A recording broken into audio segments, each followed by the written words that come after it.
Assalamualaikum warahmatullahi wabarakatuh, teman-teman sehobi Nusantara dimanapun teman-teman berada. Jadi di dalam video kali ini, yang mana ini adalah video pertama dari channel saya ya, Andromeda Snakehead. Dan di video kali ini akan berisi mengenai pengalaman saya merawat baby Canamaru Yellow Centarum yang sudah saya keep selama 1 bulan lah kurang lebih. Dan di sini juga saya bakalan sharing mengenai bagaimana sih cara memilih baby Canamaru Yellow Centarum yang bagus untuk kita treatment atau kita progress. Tapi sebelum lanjut ke videonya, saya mohon bantuannya kepada teman-teman semua buat support channel saya dengan cara share video ini sebanyak-banyaknya kepada teman-teman semua, like jika teman-teman suka, dan subscribe jika teman-teman berkenan. Oke, terima kasih. Langsung saja kita lanjut ke videonya. Jadi yang pertama yang akan saya bahas di sini adalah pengalaman saya mengenai merawat baby Canamaru Yellow Centarum ini. Jadi sedikit cerita, dulu ikan ini saya beli ya. Saya beli di ukuran ya kurang lebih 9 sampai 10 cm lah, yang saya dapatkan dari grup di Facebook ya. Ada seseorang yang menawarkan ikan cananya yang ingin dijual. Lalu setelah saya lihat videonya, dan menurut saya ini masuk kriteria saya untuk bahan Canamaru Yellow Centarum.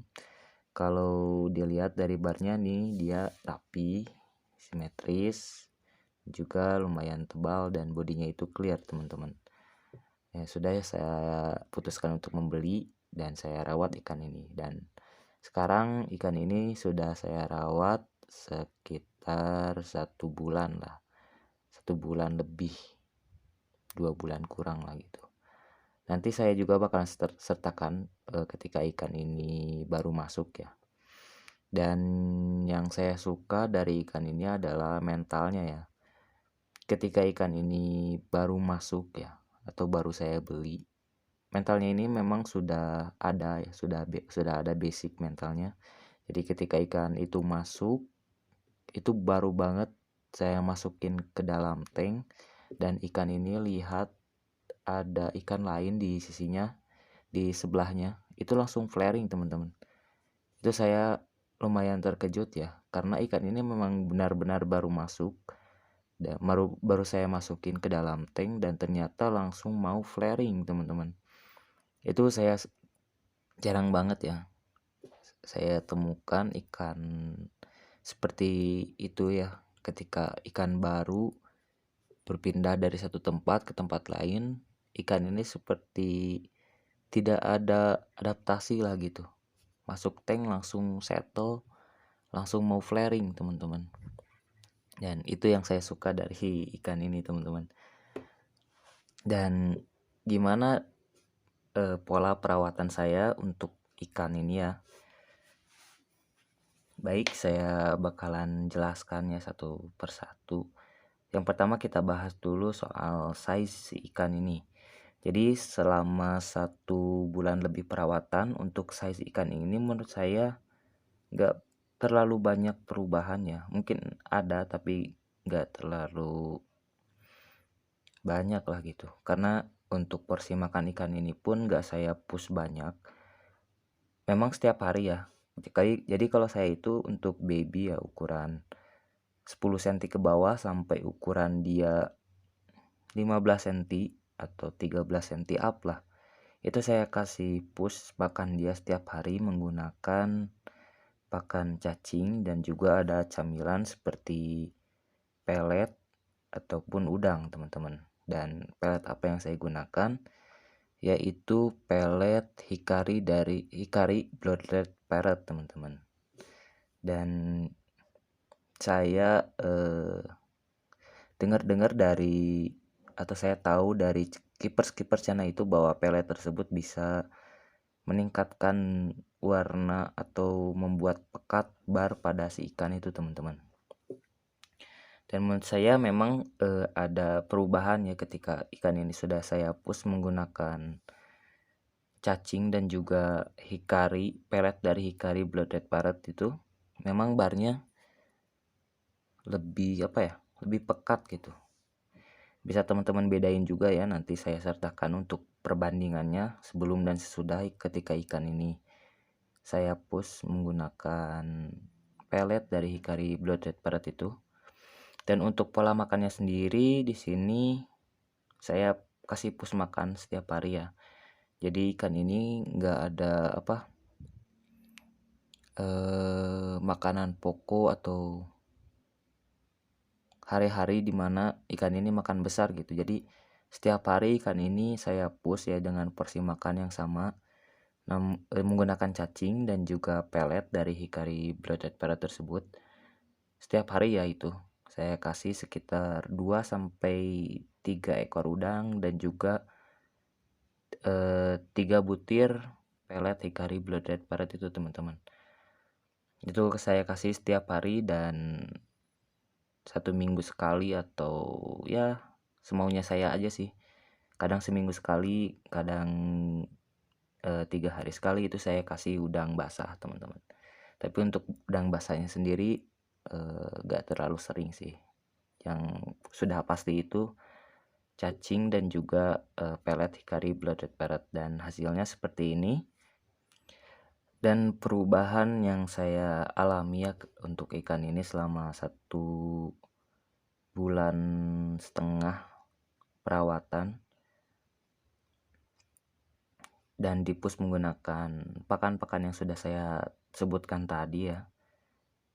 Perubahannya ada di mata ya, bar, dan juga dorsalnya itu makin hitam, makin pekat ya. Padahal ini size-nya masih kecil lah gitu. Dan juga kalau ini dilihat langsung, ini matanya udah merah teman-teman. Udah lumayan merah dibandingkan dengan ikan ini baru awal masuk. Ikan ini pucat ya, agak warnanya itu agak pucat gitu. Dan juga matanya itu gak terlalu merah kayak gini. Dan mungkin teman-teman juga bakalan nanya ya, gimana sih cara membuat ikan cana maru itu matanya bisa jadi merah. Dan menurut saya itu kembali lagi ke genetik ikan itu sendiri, apakah ikan tersebut memiliki genetik mata merah atau enggak ya. Jadi kalau misalkan teman-teman pengen cari cana maru yang nanti matanya itu bisa merah, teman-teman harus tanyain ke sellernya apakah cana tersebut genetiknya red eye atau enggak ya. Dan sekarang saya bakalan membahas gimana sih cara memilih bakalan cana maru yellow centaurum yang bagus untuk di treatment itu. Jadi ini sebagai contoh, kalau misalkan teman-teman belinya ikan tersebut masih dalam posisi ombyokan ya, atau masih disatuin, itulah banyak. Oke, yang pertama tipsnya itu cari ikan yang paling aktif ya. Yang paling aktif, jadi ikannya itu gak diem di bawah atau mojok gitu. Jadi ikannya itu gerak, lincah lah gitu. Kenapa? Karena biasanya kalau ikan-ikan yang lincah atau aktif itu menandakan bahwa ikan tersebut sehat, dan juga biasanya ikan yang aktif itu lebih cepat untuk beradaptasi dengan lingkungan baru, meskipun ya ada mojok ya. Mojok itu karena ikan tersebut stres, dan itu adalah hal yang wajar ya kalau buat ikan yang baru, karena butuh beradaptasi dengan lingkungan barunya. Jadi kalau misalkan teman-teman baru beli cananya terus mojok, teman-teman jangan kaget ya, karena ikan tersebut juga butuh adaptasi. Lama-kelamaan ikannya juga pasti aktif kembali. Jadi yang pertama harus diperhatikan adalah cari cana yang aktif. Ciri-cirinya ya ikannya itu enggak diem di bawah, jadi ikannya itu selalu berenang aktif kesana kemari. Tips yang kedua, cari barnya itu yang rapi, simetris, dan juga yang paling tebal teman-teman. Karena bar di sini juga sangat berpengaruh ya, sangat penting buat ikan cana maru, karena Disitulah nilai dari ikan Canamaru selain dari warna dan bunga ya teman-teman. Jadi teman-teman harus teliti ya ketika memilih bakalan Canamaru yang masih diombyokan. Teman-teman harus ya, walaupun mungkin pusing ya teman-teman, tapi dengan teman-teman lebih teliti itu akan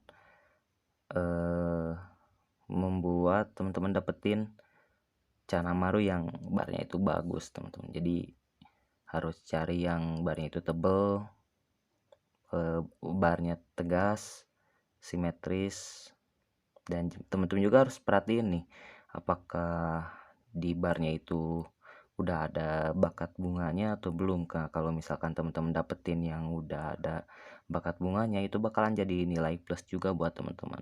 Tapi kalau misalkan teman-teman belinya itu yang ukuran 10 cm ke bawah lah gitu ya, mungkin